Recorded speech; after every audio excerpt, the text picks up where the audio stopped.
Good afternoon, everyone. I hope you are feeling well, healthy, or we are most welcome to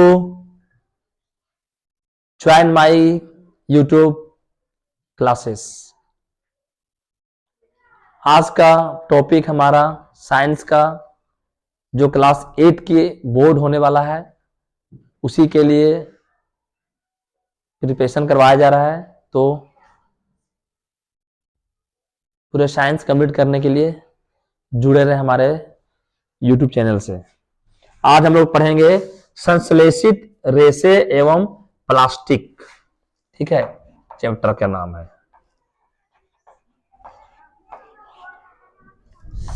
हवा रेशे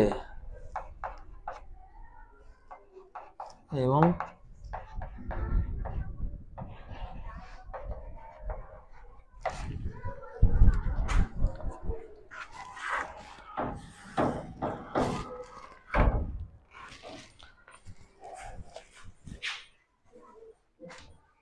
ठीक है, कोई नहीं, शुरुआत करते हैं।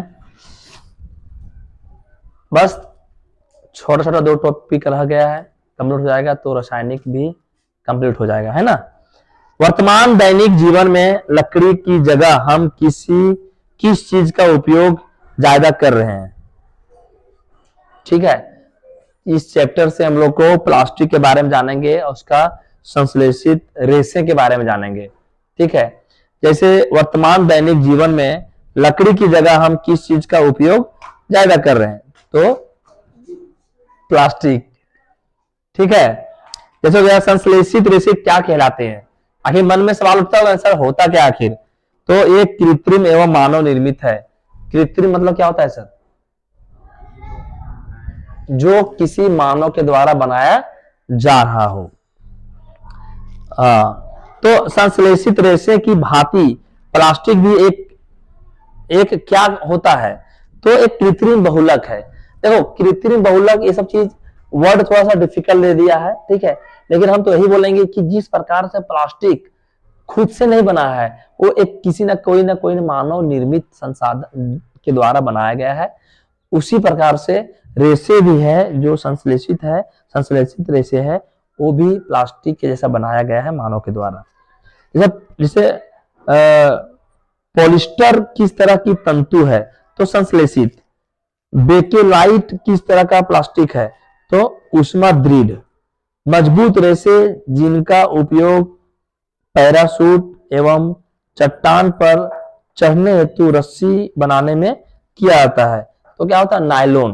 देखो, इस चीज से ज्यादा कुछ हम लोग बिना चैप्टर पढ़े नहीं प्राप्त कर सकते हैं, लेकिन ना ये चीज जरूर है कि हम लोग इससे थोड़ा बहुत जरूर प्रश्न बनाना सीखेंगे। ठीक है, तो नायलॉन से, तो नायलॉन, टेरिलिन और नेऑन रेकिलिट किस प्रकार के रेशे हैं, तो कृत्रिम रेशे। ऊन, कपास, रेशम, ऊन किस प्रकार के रेशे हैं, तो प्राकृतिक। देखो, प्राकृतिक जो हम लोग को खुद बोर्ड के द्वारा मिला हुआ है, और कृत्रिम मानव निर्मित जो हम लोग को मानव के द्वारा, कोई वैज्ञानिक के द्वारा, कोई साइंटिस्ट के द्वारा बना के दिया गया है। रेशम, नायलॉन, रेयॉन और प्लास्टिक में कौन सा प्राकृतिक रेशे है, तो रेशम।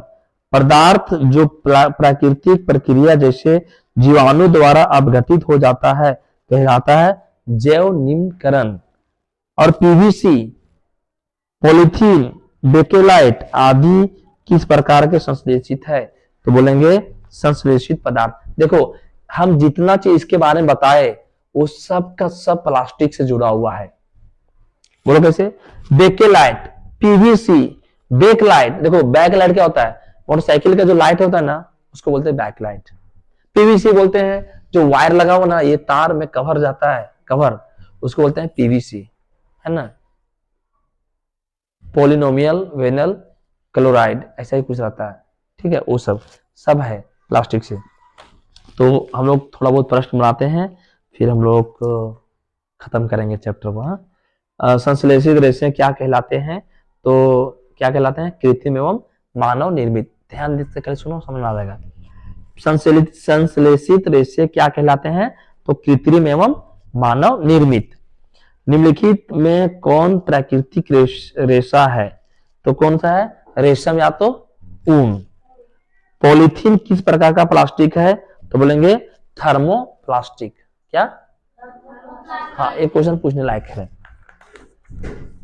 बोलता है कि निम्न में कौन प्राकृतिक बहुलक है? प्राकृतिक बहुलक है तो सेलुलोज। क्या है? सेलुलोज। बोलता निम्नलिखित में संश्लेषित रेशे है तो क्या है? पॉलिस्टर, है ना, पॉलिस्टर। निम्नलिखित में कौन प्राकृतिक रेशे हैं? तो ऊन। रेयॉन एक रेशे है तो क्या है? संश्लेषित। टेफ्लॉन, टेफ्लॉन क्या है? तो प्लास्टिक। पैराशूट बनाने में किस रेशे का उपयोग किया जाता है? तो नायलॉन। ये सब क्वेश्चन पूछे जाएगा। करे बना से तुम बोलेगा पैराशूट बनाने में किसका उपयोग जाता है? तो नायलॉन।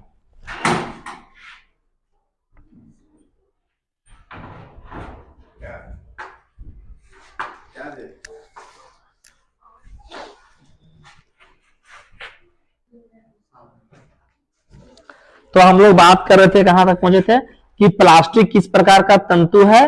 तो क्या बोलेंगे? संश्लेषित।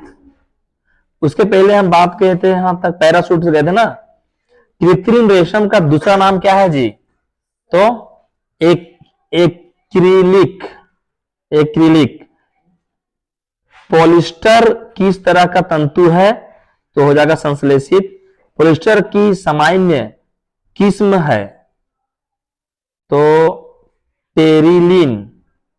ठीक है। संश्लेषित रेशे की भांति प्लास्टिक भी एक क्या है? तो क्या है? कृत्रिम बहुलक।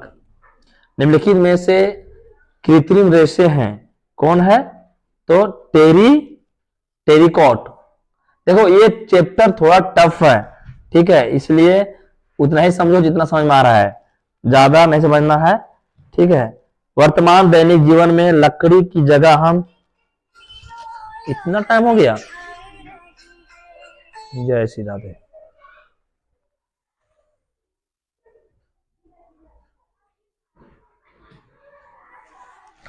ठीक है। वर्तमान दैनिक जीवन में कौन सी जगह हम किस चीज का उपयोग ज्यादा कर रहे हैं? तो किसे कर रहे हैं? प्लास्टिक का। बेकेलाइट किस तरह का प्लास्टिक है बेटा? तो उष्मा दृढ़ पदार्थ जो प्राकृतिक प्रक्रिया जैसे जीवाणु द्वारा अपघटित हो जाते हैं कहलाते हैं जैव निम्नकरणीय। और प्लास्टिक या पॉलिथीन के जलने के परिणाम स्वरूप कौन सा प्रदूषण निकलता है? वायु प्रदूषण। ठीक है। तो इस प्रकार से मेरा एक चैप्टर क्या हुआ? कंप्लीट हो गया, टॉपिक कंप्लीट हो गया। तो अब हम लोग कोशिश करेंगे कि अगला टॉपिक इसी के साथ निपटा दें, इसी में निपटा दें, ज्यादा वक्त नहीं लगेगा, शुरुआत करने में टाइम लगता है, कर देते हैं इसी में। भूमिगत ईंधन, चैप्टर का नाम क्या है? हाँ, भूमिगत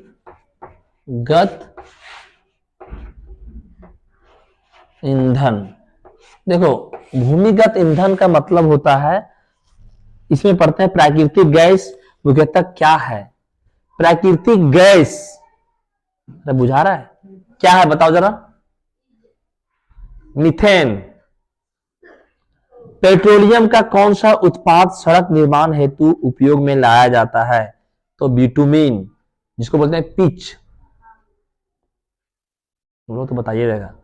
एक गहरे रंग का अप्रिय गंध वाला पदार्थ पेट्रोलियम।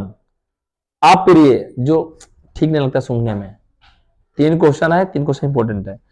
कौन जीवाश्म ईंधन नहीं है? ऑप्शन कोयला, प्राकृतिक गैस, लकड़ी, पेट्रोलियम। लकड़ी। निम्न में से एक ठीक लगेगा पढ़ने में। निम्न में से कौन सा पदार्थ जीवाश्म ईंधन है? तो क्या है? कोयला। किस कारण पृथ्वी के अंदर मृत पेड़ पौधे कोयले में परिवर्तित होते हैं? तो उच्च दाब और उच्च ताप, मतलब बहुत ज्यादा तापमान होगा और उसका दाब भी उच्च होगा, तब जाके वो कोई भी वस्तु जो मिट्टी से, तूफान से जो ढक गया होता है, तो उसकी वजह से उसका क्या होता है? उसमें कोयला में परिवर्तित होता है। कोक किसका शुद्ध रूप है? कार्बन का। हम बताए थे कि कार्बन का कितना सारा रूप है, ग्रेफाइट, डायमंड, कोयला, ठीक है। एक गहरे रंग का अप्रिय गंध कौन सा था बोले थे? पेट्रोल। रांची शहर हेतु वाहनों में उपयोग के लिए सबसे कम प्रदूषक ईंधन के रूप में आप किस ईंधन का चयन करेंगे? सीएनजी। वाहनों के लिए सबसे कम प्रदूषक ईंधन है सीएनजी।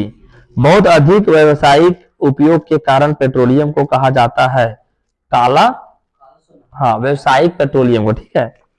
प्राकृतिक गैस में मुख्यतः क्या होता है? तो क्या होता है जी? मीथेन। और यही पूछेगा कि सड़क निर्माण में पेट्रोलियम का कौन सा उत्पादन सड़क निर्माण के हेतु उपयोग में लाया जाता है? तो बिटुमिन, ठीक है। तो थैंक यू फॉर अपना टाइम निकाल के इस वीडियो को देखने के लिए। और ये आप जो वीडियो देख रहे हैं, अच्छा, आप जो पढ़ने के लिए बैठे हैं इतना टाइम तक, इतना लंबा टाइम तक जो हमारे ऊपर एहसान किए हैं, उसके लिए बहुत बहुत धन्यवाद। हमारे बदले में आप जो पढ़ दे रहे हैं, अपना नोट्स बना रहे हैं, अपना एग्जाम करेंगे, ये श्रेय जो आप इतना कष्ट उठा रहे हैं हमारे लिए, उसके लिए बहुत बहुत धन्यवाद। कोटि कोटि नमन है आप सबों को। और इसी तरह से अपना एग्जाम की तैयारी करते रहें, जुड़े रहें हमारे साथ। हमारे चैनल को लाइक, शेयर और सब्सक्राइब करना ना भूलें। और जहां तक हो सके हमें सपोर्ट करें, ताकि इसी प्रकार से हम आप लोग के सेवा में प्रस्तुत होते रहें। Thank you for watching this video. Hare Krishna, Hare Ram.